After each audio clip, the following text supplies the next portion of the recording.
Mistik kejawen sejatinya merupakan manifestasi dari agama orang-orang Jawa. Agama Jawa sendiri tak lain adalah akumulasi praktek religi masyarakat Jawa. Agama Jawa memiliki 3 variasi: abangan, santri, dan priayi. Terlepas dari benar tidaknya tipologi ini, jelas bahwa masyarakat Jawa memiliki sikap dan perilaku keagamaan yang beragam dan unik. Dalam perilaku religi itu, sebagian orang meyakini ada pengaruh sinkretik dengan agama lain, seperti agama Hindu, Buddha, dan Islam. Sebaliknya, ada yang meyakini secara puritan bahwa mistik kejawen adalah milik manusia Jawa yang telah ada sebelum ada pengaruh lain. Masing-masing asumsi ini memiliki alasan yang masuk akal. Suatu hal yang sangat menarik bila ditinjau dari sudut agama adalah pandangan yang bersifat sinkretik yang mempengaruhi watak dan kebudayaan Jawa. Hingga masanya ketika Islam datang, watak sinkretik inilah yang mampu menjembatani antara ajaran-ajaran Islam dan kejawen. Dari sinilah terbentuk jenis keislaman baru yang disebut Islam kejawen, dan di masa perkembangannya, orang-orang Jawa mampu mensinergikan antara nilai-nilai Islam dan budaya Jawa.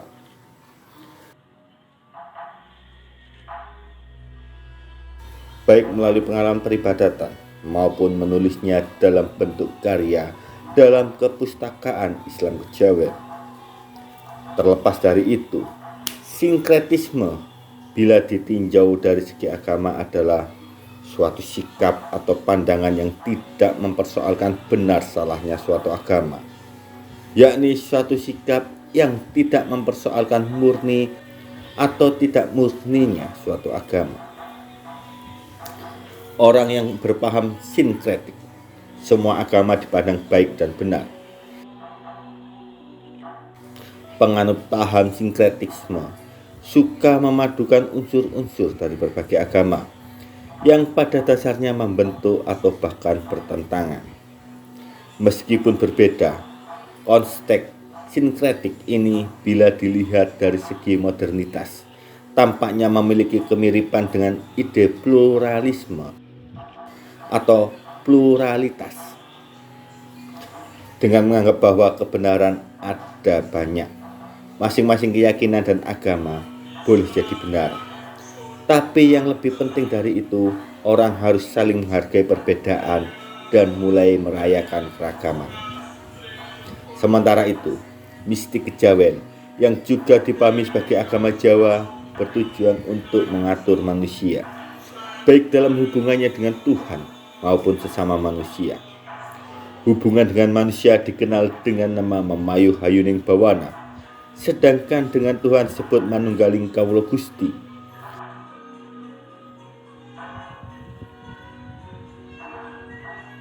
Hubungan ini memiliki dimensi spiritual yang dikenal dengan sebutan panembah atau sembahyang.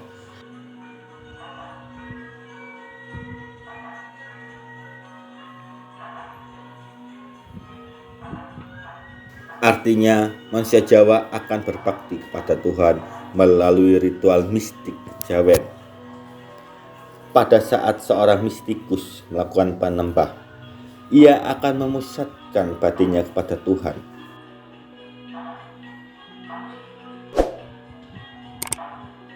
Pada saat itu, hati merasa hening yang berada pada lubuk hati yang disebut Endraloka.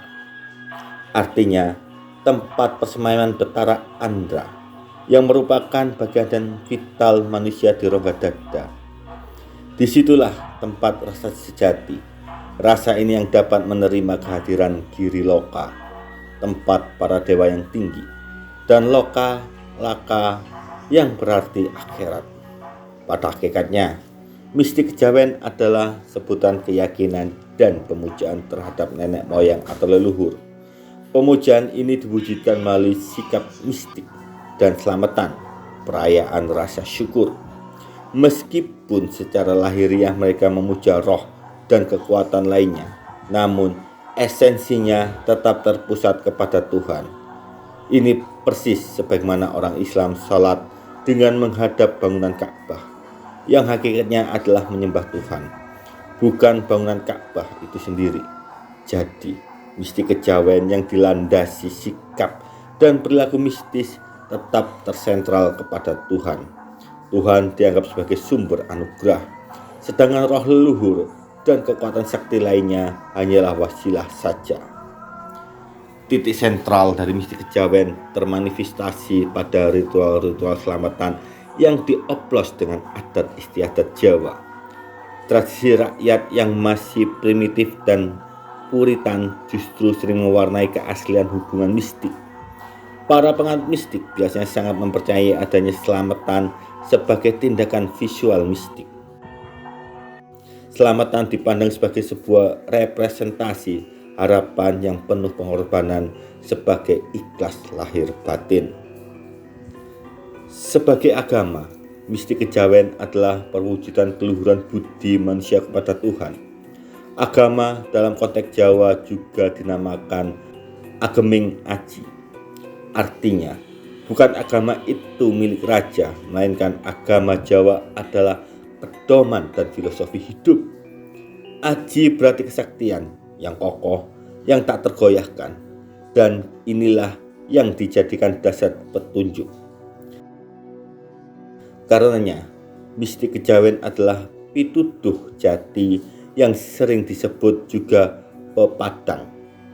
Pepadang berarti huda, petunjuk yang jernih. Atas dasar pepadang itu, orang Jawa akan merasa tentram hatinya.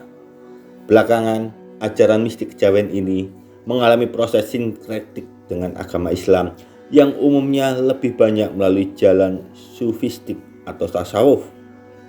Ketika Islam datang, orang-orang Jawa tidak merasa keyakinannya sedang terancam. Sebagaimana terancamnya ketika kedatangan kolonialisme dan westernisasi, justru orang Jawa mampu dengan mudah menerima Islam melalui jalur sufisme. Dalam pandangan mereka, sufisme tidak jauh berbeda dengan keyakinan Jawa, sehingga alangkah bagusnya bila keduanya dipadukan dan menjadi keyakinan yang utuh agar lebih mudah menyelamai samudra makrifat dan manunggal bersama Tuhan. Melalui persentuhannya dengan sufisme itulah mistik kejawen membentuk ajaran baru yang sekarang dikenal dengan sebutan sufisme Jawa, yakni perpaduan antara ajaran kebatinan Jawa dan tasawuf. Hal ini bisa terjadi karena keduanya, mistik kejawen dan sufisme, sama-sama memiliki sifat akomodatif dan inklusif, sehingga mampu mengakomodir keyakinan-keyakinan luar yang dianggap cocok dan sesuai dengan aspirasi spiritual mereka. Pada titik ini, bisa diambil benang merah bahwa sikap budi luhur orang-orang Jawa seperti sikap toleran, inklusif, dan terbuka ternyata sudah mengakar kuat sejak dahulu kala, bahkan sejak Islam belum datang.